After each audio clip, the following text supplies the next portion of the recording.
Have you ever wondered what happens when the pride of kings, the beauty of a single woman, and the wrath of gods collide? The Trojan War wasn't just a battle. It was a clash of heroes, gods, and fate itself. Stay with me, because this is the tale of the greatest war in Greek mythology, a war that began with a single golden apple and ended with the burning of Troy.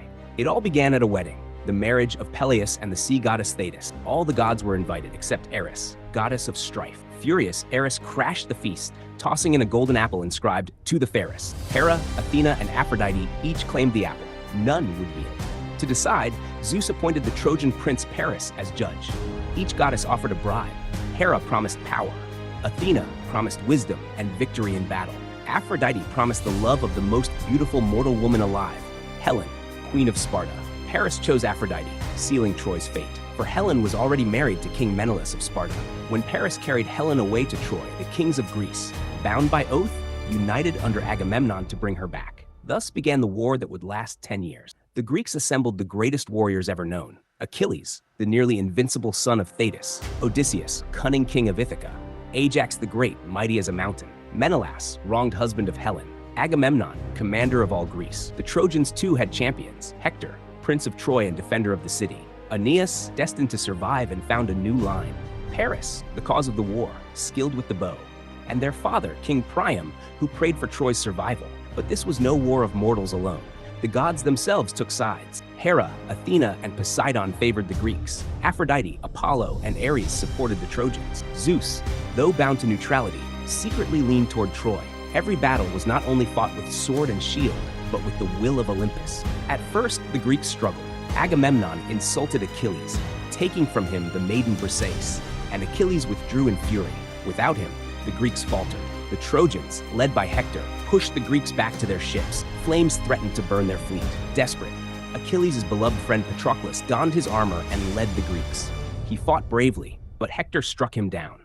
When Achilles learned of Patroclus' death, his grief turned to rage. He returned to battle, unstoppable, shining like a god of war.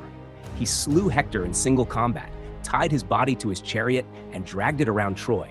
Yet even Achilles could not escape fate. Apollo guided an arrow from Paris to his only weak spot, his heel. The greatest of Greek heroes fell, and his death echoed through history. With Achilles gone, the Greeks despaired, but cunning Odysseus devised a plan. The Greeks built a giant wooden horse, leaving it at Troy's gates while pretending to retreat. Inside the horse hid Greece's best warriors. The Trojans, believing the war was won, dragged the horse into the city as an offering to Athena. That night, while Troy celebrated, the hidden Greeks emerged. They opened the gates, and the Greek army returned under cover of darkness. Troy burned. King Priam was slain.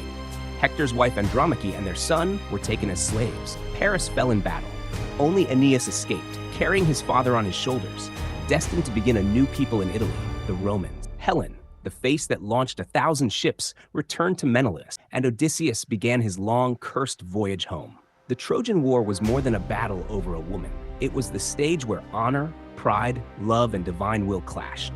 It gave us heroes who became legends, and a city whose fall became a warning. No power, no walls, no beauty can escape the hand of fate. The Trojan War still echoes today, in books, plays, and films. It is the story of pride, love, and destiny. If you were standing on the walls of Troy that night, would you have trusted the horse or seen the trap? Tell me in the comments what you think. And if you love epic tales of gods and heroes, make sure to like this video, subscribe, and join me for more mythology stories every week, because the myths may be ancient, but their lessons live forever.